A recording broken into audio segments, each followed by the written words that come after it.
친구보다 훨씬 살이 빠졌는데도 불구하고 4컵 이상 차이 나는 찌찌를 지켜내면서 그 친구에게 오지랖 부리지 말라는 교훈을 주었습니다.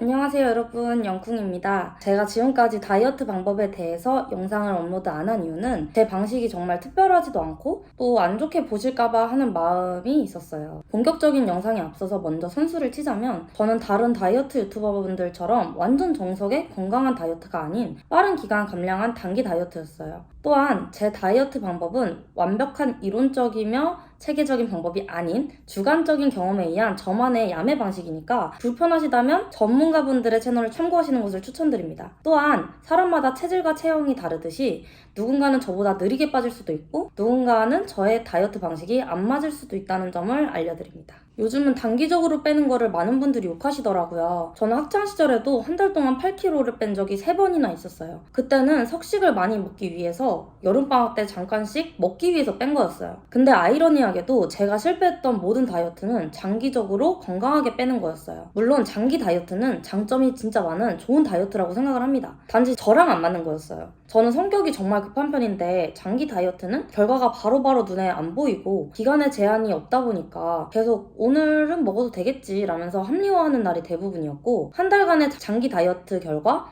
3kg를 오히려 증량하는 결과를 보게 됐었어요. 이에 반해 단기적으로 뺄 때는 2주 정도, 한 달 정도인데 이것도 못 참냐라고 스스로 완만하게 합의가 가능했던 것 같아요. 저는 살이 좀 빨리 빠지는 체질이고 폭식으로 급하게 찐 거여서 생각보다 더 빠르게 감량이 가능했고 단 일주일만 해도 얼굴과 배에서 변화가 보였어요.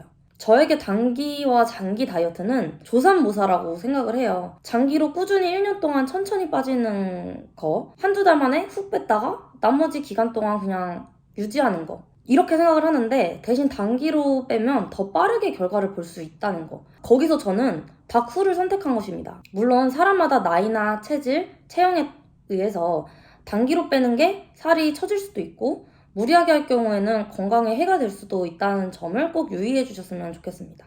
지금은 인연을 끊은 상태지만 억지로 인연을 이어가던 친구가 한 명 있었어요. 학창시절에도 저에 대해서 안 좋게 얘기하기도 하고 걱정을 빙자한 무시로 자존감을 좀 떨어뜨리려는 친구였어요. 당시에 저는 그 친구가 외모 콤플렉스가 있다는 점을 알고 있고 이쁜 내가 참아야지 하면서 이해했어요. 60kg를 찍고 그 친구와 둘이 오랜만에 만나게 됐는데 보자마자 하는 말이 너 왜 이렇게 살쪘냐? 라고 하더라고요. 근데 워낙 당시에는 만나는 사람마다 그 얘기를 했기도 하고 그 친구의 몸매도 썩 좋은 편은 아니어서 스트레스는 받았지만 거기까지는 별 생각이 없었어요. 그날 같이 있는 반나절 내내 제 살에 대해 지적했지만 살찐 내 탓이지 라면서 넘기기도 했었어요. 근데 저에게 계기가 된 말은 너 성인 돼서 찐 살은 잘 안 빠진다는데 어떡하냐 라는 말과 AA컵인 그 친구의 너 그 가슴 살쪄서 큰 거야 착각하지 마 라는 말이었어요. 저는 뼛속부터 ENTP로서 그 아이가 틀렸다는 걸 반드시 보여주고 말겠다는 생각을 했고 지금은 그 친구보다 훨씬 살이 빠졌는데도 불구하고 4컵 이상 차이 나는 찌찌를 지켜내면서 그 친구에게 오지랖 부리지 말라는 교훈을 주었습니다. 물론 제 계기가 그 친구만 있는 건 아니에요. 제가 가지고 싶은 몸이 생겼었거든요. 그래도 아마 그 친구가 그런 말을 안 했다면 중간에 포기했을 것 같기는 해요. 다이어트를 다짐하고 바로 성공한 거는 아니었어요. 무려 2년 동안 실패만 하고 단 2kg도 못 빼고 있었어요. 제가 실패한 이유는 아마 이 영상을 보는 대부분의 다이어터분들이 하고 있는 행동일 거예요. 살을 쭉쭉 뺐던 고등학생 때와는 다르게 지금은 유튜브, 인스타, 인터넷에 다이어트 정보가 너무 많더라고요. 나트륨을 먹어라 말아라, 탄수화물을 줄여라 말아라 다 전문가 같기는 한데 전문가마다 이야기가 너무 다르니까 뭘 어떻게 해야 할지 모르겠더라고요. 먹는 양을 줄이는 다이어터한테는 이렇게 하면 요요 온다 라면서 댓글이 달리고 일반식 먹는 다이어터한테는 이게 무슨 다이어터냐라고 하고 댓글을 보니까 저를 혼내는 것 같아서 위축되기도 하고 모두가 인정하는 정석의 다이어트를 찾으려고 하다 보니까 시작할 엄두도 안 나더라고요. 그러다 문득 그래 서울대를 가려면 일단 펜이라도 잡아야지 라는 생각이 들어서 무작정 그날 바로 식단을 시작을 했어요. 사람 몸이 다 다른데 뭐라도 해봐야 내 몸엔 어떤 다이어트가 맞고 어떤 다이어트가 안 맞는지 알지 않을까? 어떤 아이는 오은영 선생님보다는 마동석님의 방식이 잘 먹힐 수도 있겠다는 생각으로 정답의 다이어트라는 강박에서 저는 벗어나기로 했어요.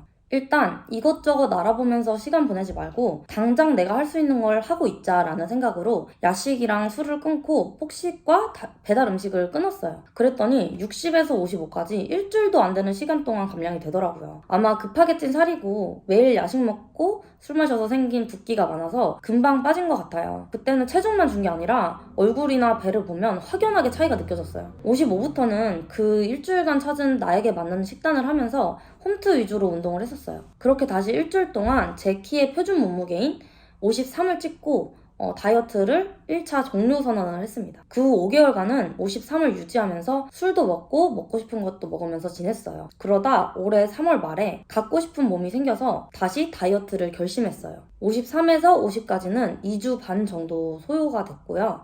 이 시기에는 홈트는 거의 안 하고 헬스 위주로 했었어요. 그리고 50에서 현재 47까지는 한 달 반 정도가 소요가 됐는데 50부터는 체중 감량을 목적으로 안 두고 근력 향상을 위한 헬스 위주의 다이어트를 했었어요. 유지기 때를 제외하면 47kg까지는 총 2달 반 가량 걸렸습니다. 60kg일 때랑 47kg일 때는 어떻게 다른지 궁금하시죠? 인바디 점수는 65점에서 73점, 체지방량은 23.2에서 13.5로 줄었고 단기로 급하게 뺀 만큼 골격근량이 19.8에서 18.4로 줄었어요. 내장 지방 레벨은 12에서 5레벨로 변했습니다. 지금은 줄어든 골격근량을 위해서 근력 운동을 위주로 비율을 늘리고 있습니다. 특별한 날이 아니면 간헐적 단식을 한 게 가장 많이 도움됐어요. 간헐적 단식이라고 해서 제가 시간을 딱딱 맞추는 건 아니고 잘 때 배고픔이 느껴질 만큼의 시간에 저녁을 먹었어요. 조금 늦은 시간에 밥을 먹어야 하면 평소 저녁보다 절반 정도만 먹어서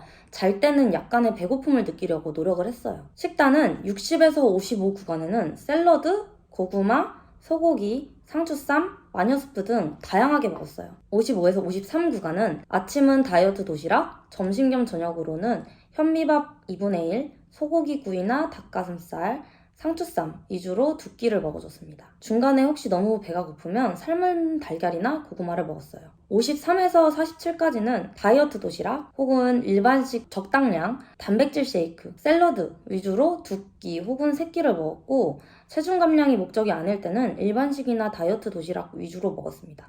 제가 다이어트 할 때 가장 중요시 여긴 거는 당 섭취를 줄인 거였어요.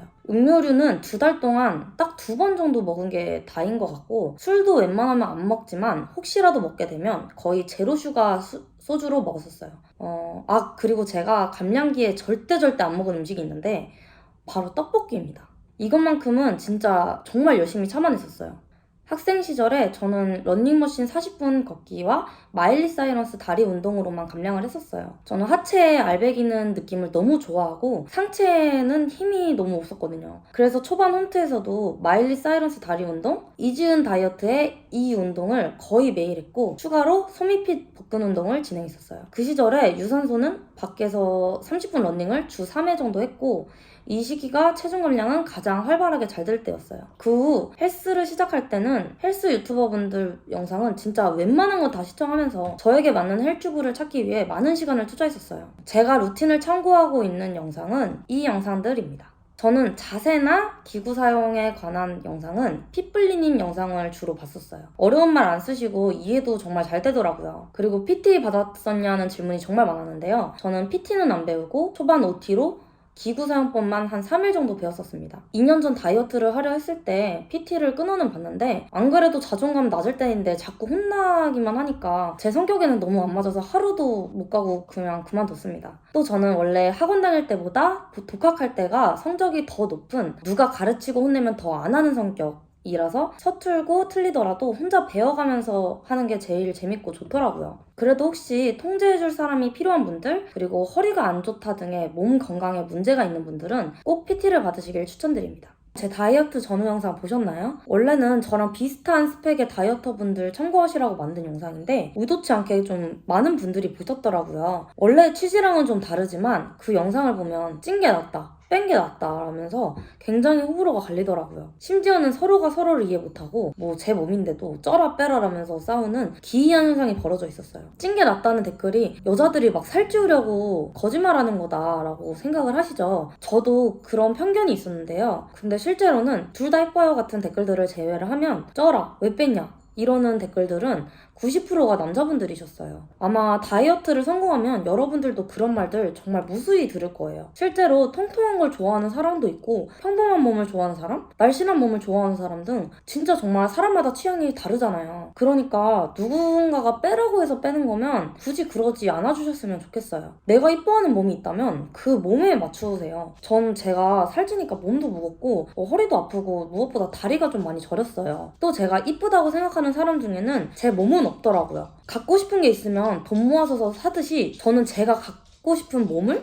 노력을 모아서 산 거라고 생각해요. 그래서 통통한 게 훨씬 낫다라는 말 들을 때 살 괜히 뺐다라는 생각 전혀 안 들어요. 그리고 마지막으로 다이어트는 내일부터라는 말 많이 하시죠? 근데 내일부터 하면 내 인생에서 더 날씬한 날이 하루 더 없는 거잖아요. 저는 하루라도 더 빨리 이쁘고 싶어서 결심한 날 바로 그냥 식단을 시작을 했었거든요. 지금의 제 모습이 진짜 제 이상형이어서 요즘 저 자신이랑 사랑에 빠졌어요. 저는 내가 남자였으면 진짜 나랑 사귀었을 것 같고 지금은 진짜 제 남자친구가 너무 부러워서 막 미칠.